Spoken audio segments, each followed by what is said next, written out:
सतगुरु भगवान की जय। तो ये सतगुरु भगवान पूर्ण ब्रह्म परमेश्वर कबीर साहब हैं और कहती है इन्होंने जो अनमोल ज्ञान दिया ये पूर्ण मोक्ष का ज्ञान है। और कहती है मूल कमल से लेके सहस्त्रार्थ कमल तक की यात्रा है, पूरी विधि है, मंत्र है, समर्पण है, सब कुछ है एक ही शब्द में। तो आज का शब्द बहुत ही अनमोल है।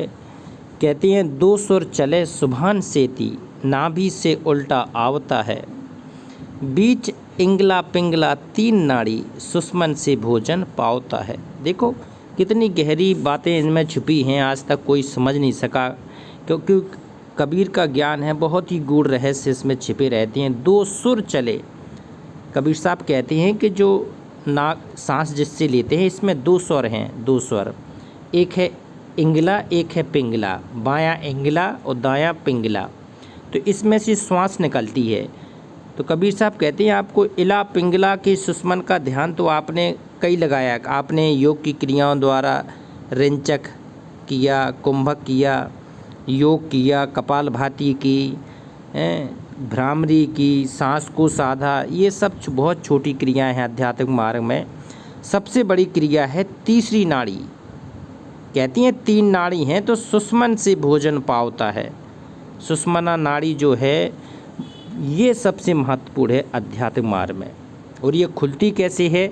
ये खुलती है सतनाम के जाप से। यथार्थ जो भक्ति मंत्र का जाप है इससे खुलती है। इसको देता कौन है? पूर्ण सतगुरु। कहती हैं दो सुर चले सुभान सेती, वो है सबसे बड़ा भक्ति मार्ग। कहते हैं नाभि से उल्टा आवता। नाभि क्या है? नाभि कहती हैं सबसे पहला मूल कमल, फिर स्वाद कमल और नाभि कमल। तो नाभि कमल के नीचे दो कमल हैं। नाभि से उल्टा आवता, तो नाभि के सीधे कभी नीचे चला जाता है और कभी ऊपर चला जाता है। तो जो भक्ति सही नहीं होती है वो नाभि के नीचे ही रहने वाली भक्ति है, नाभि से ऊपर उठ ही नहीं पाती है। क्योंकि इंगला पिंगला तीर्ण नाड़ी, सुषमन से भोजन पावता। सुषमना की भक्ति अब स्टार्ट करनी पड़ेगी। कहते हैं पूरक करे कुंभक करे और रेचक करे झर जावता। चाहे तो कुंभक कर लो चाहे रेचक कर लो। कहती है कुंभक कर रेचक करवावे। तो ये स्टार्टिंग की क्रियाएं हैं, लेकिन तब भी ये मूल कमल से आगे की यात्रा करा ही नहीं सकती। कुंभक नहीं करा सकती, ना रेचक करा सकती, ना योग करा सकती है, ना किसी प्रकार का योग साधन करा सकती है। कहती है मूल कमल में गणेश वासा, गणेश जी की बैरियर लगा है, वहाँ से निकलने के लिए सत भक्ति और सत मंत्रों का प्रयोग करना पड़ेगा, श्वास उश्वास का जाप करना पड़ेगा। कहते कायम कबीर का झूलना जी, दया भूल पर पछताओगा। कितनी भी भक्ति कर लो, कितनी भी योग साधना कर लो, ये आधी अधूरी रहती है जब तक कि कबीर परमात्मा का आप सत्संग नहीं सुनेंगे, कबीर के अपने मार्ग में नहीं ढालेंगे। झूलना होता है उनके सत्संगों पर चलना। तो जो कबीर का झूलना है, कबीर का जो मंत्र है वो है सबसे पहले 5 चीज़ें। दया, दया बहुत महत्वपूर्ण है। दया भूल कर पछताओगा। दया नहीं है तो ये भक्ति मार्ग भी आपकी काम नहीं करने वाली। सबसे पहले है कि जो शिष्य है, साधक है, भगत है, वो दयावान होना चाहिए। दया उसके हृदय में होनी चाहिए। और बिना दया नहीं है तो फिर वो बाद में कितनी भी कुंभक कर ले, रेचक कर ले, बाद में वो उसे पछताना ही पड़ेगा। एक और देखते हैं, सूर को कौन सिखावता है। आहा, जो सूरवीर होता है उसको कोई सिखाता नहीं है, जन्मजात सूरवीर होते हैं हर। तो इसी प्रकार से भक्ति की मार्ग में चलने वाला ये सूरवीर कहलाता है, उसे भी कोई नहीं सिखाता है। कबीर साहब कह रहे हैं कि सूर को कौन सिखावता है और रन माही असी का मारना जी, सती को कौन सिखावता है, संग स्वामी के तन जारना जी। देखो ये भक्ति के पराकाष्ठा वाले उदाहरण दे रहे हैं कबीर साहब कि जो सूरवीर होता है उसको सूरवीरी कोई सिखाता नहीं है, जन्मजात उसकी लक्षण होती हैं, बचपन से ही उसमें सूरवीर की तरह लक्षण आ जाते हैं समर्पण के। क्या कहते हैं कुछ भी सर्वस्व लुट जाए लेकिन सूरवीर है वो आगे ही बढ़ता है, पीठ दिखा के भागता नहीं है रण में। ये लक्षण होते हैं सूरवीर के। और सती को कौन सिखावता, संग स्वामी के तन जारना जी। जो पतिव्रता नारी होती है, जो पतिव्रता जो कहते हैं सती हुआ करती थी पहले, अपनी पति के एक पल भी अपने पति के विरह में नहीं जी सकती थी, तो वो क्या हो जाती थी, सती हो जाती थी। तो कबीर साहब कहते हैं सती को कौन सिखावता संग स्वामी के तन जाना। सती को कोई सिखाता नहीं है, उसका अपने इष्ट के प्रति, अपने पति के प्रति समर्पण होता है, इसलिए वो एक पल भी जिंदा नहीं रह सकती है। जैसे मछली पानी के बिना जिंदा नहीं रह सकती है, इसी प्रकार की वो पतिव्रता पत्नियां हुआ करती थी ना, वो पति के विरह में एक पल भी नहीं रह सकती थी। वो समर्पण था, प्रेम था, उसका श्रद्धा था। तो इतना चाहिए भगत में प्रेम अपने सतगुरु के प्रति कि एक पल भी ना रह सकें सतगुरु के प्रति। कि हंस को कौन सिखावता है नीर क्षीर का भिन्न विचारना जी।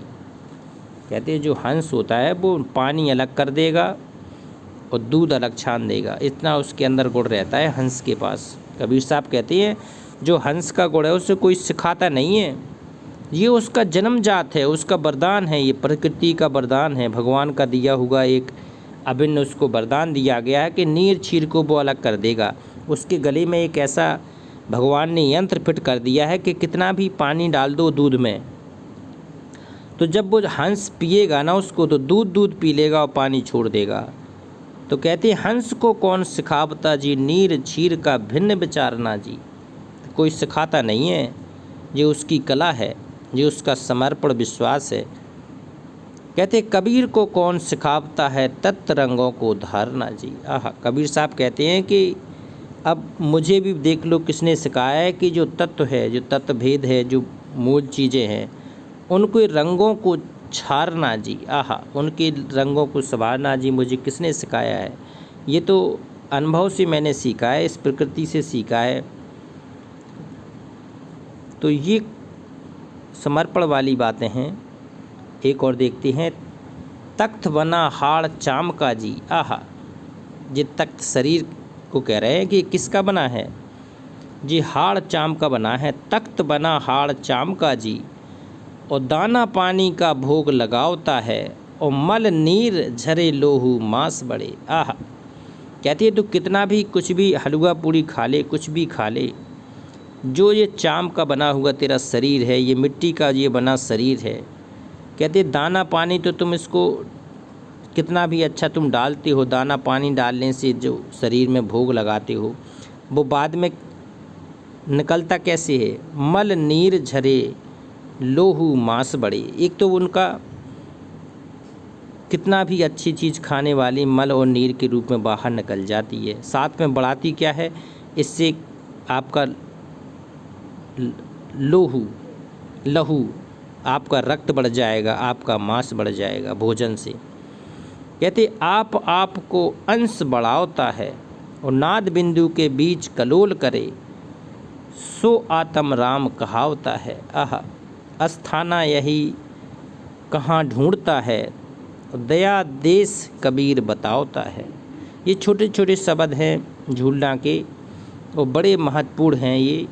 कहते नाद बिंदु के बीच कलोल करे, सो आत्म राम कहावता है। नाद बिंदु कबीर साहब ने बताया है कि ये ऊपरी यात्रा में एक स्थान मिलता है त्रिकुटी के ऊपर, नाद बिंदु, क्योंकि वहाँ पर जब ध्यान सुर टिक जाएगी ना, तब अपनों कहते हैं आत्म राम कहा होता है, तब वो सच्चा राम आपको जो मिलेगा वो है श्री राम। स्थान यहीं कहीं ढूंढता है। आहा, अब स्थान कहाँ पर ढूंढता है, दया देश कबीर बतावता है। कबीर जी कह रहे हैं जो मैंने तुझे दया का पाठ पढ़ाया है, जो भक्ति सतभक्ति का पाठ पढ़ाया है, इसी के सहारे तुम्हें आगे की यात्रा पूरी करनी पड़ेगी। एक और देखते, दरियाब की लहर दरियाब है जी। आहा, दरियाब और लहर से भिन्न कोयम। कोयम होता है क्या, दरियाब की लहर दरियाब है जी। आहा, दरियाब और लहर में भिन्न कोयम। उठे तो नीर है, बैठे तो नीर है, कहो दूसरा किस तरह होयम। उसी नाम को फेर के लहर धरा, और लहर के कहे क्या नीर खोयम। जत ही फेर सब जत ही फेर सब जत और ब्रह्म में, और ज्ञान कर देख कबीर कोयम। देखो इसमें बहुत जी गूढ़ बातें इतनी ज़्यादा हैं कि छोटे मोटे भगतों को तो ये समझ में आ ही नहीं सकती हैं। दरियाब के लिए अब दरियाब है जी, दरियाब होता है ज्ञान का अथाह सागर, और ये इस तक पहुंचने के लिए ऐसे नहीं पहुंच सकता है, ये तलवार की धार पर चलना पड़ेगा, तलवार की धार पर चलना पड़ेगा, तब ये समझ में आएगा कि वास्तव में सच्चा ज्ञान क्या है। देखो अब ये वहाँ से होली आ गई, होली का अंग। उठो तो नूर है, बैठे तो नीर है, कहो दूसरा किस तरह कोयम, उसी नाम को फेर की लहर धरा। इसमें क्या है, नाम की महिमा है, नाम के ही साथ अब यहाँ पर चलने को कबीर साहब कह रहे हैं कि अगर नीर के तुम्हें दोनों तरफ जाना है तो नाम की महिमा का ही एक सहारा है। और नाम कौन सा, ये सतपुरुष का पूर्ण अविनाशी राम सतगुरु कबीर का नाम का आपको आसरा लेना पड़ेगा। ये पूर्ण सतगुरु हैं, पूर्ण ब्रह्म है ये। लहर के कहे क्या नीर खोयम, आहा जत की फेर सब जत और ब्रह्म है। कहते हैं जत की फेर सब जत और ब्रह्म में, क्योंकि कहते हैं ये सब ब्रह्म की रचना है, ब्रह्म अपना पूरा फैला के है ताम झाम, और ज्ञान कर देख कबीर कोयम। लेकिन अगर तुझे इस काल के ब्रह्म के जाल से निकलना है तो ज्ञान, जो सत्य ज्ञान है, तत्व ज्ञान है, उसके सहारे चलना पड़ेगा, और चल के उस अविनाशी लोक में चला जाएगा, फिर यहाँ नहीं आना है। तो ये कबीर साहब शब्द रूप में प्रकट हैं, ये पूर्ण ब्रह्म परमात्मा अविनाशी राम प्रकट हैं। तो इनके साथ चल के अब सतलोक चलना है, हमेशा हमेशा के लिए चलना है, पूर्ण मोक्ष प्राप्त करना है। तो ये पूर्ण ब्रह्म परमेश्वर की जयकारा लगाती हैं, बंदी छोड़ पूर्ण ब्रह्म परमेश्वर कबीर साहेब की जय। नेक्स्ट आपको होली के अंग के शब्द सुनाएंगे कि होली क्या है। जैसे नहीं रंग लगा देते हैं, फाग लगा देते हैं दुनिया भर की, तो ये पाखंड को छोड़ के अब परमात्मा की प्रेम की होली में रंगना है। आगे प्रेम के शब्द आएंगे, होली के शब्द आएंगे, इनको विचार करना कि वास्तव में अब हमें कौन सी होली खेलना है, जो रंग वाली झूठे रंग वाली खेलना है कि राम रंग की। तो राम रंग की होली अब आपको कल से जो शब्द आएंगे उसमें राम रंग की होली में रंगना होगा। तो एक बार कबीर साहब की जय, सत्य पुरुष अविनाशी राम कबीर साहेब की जय।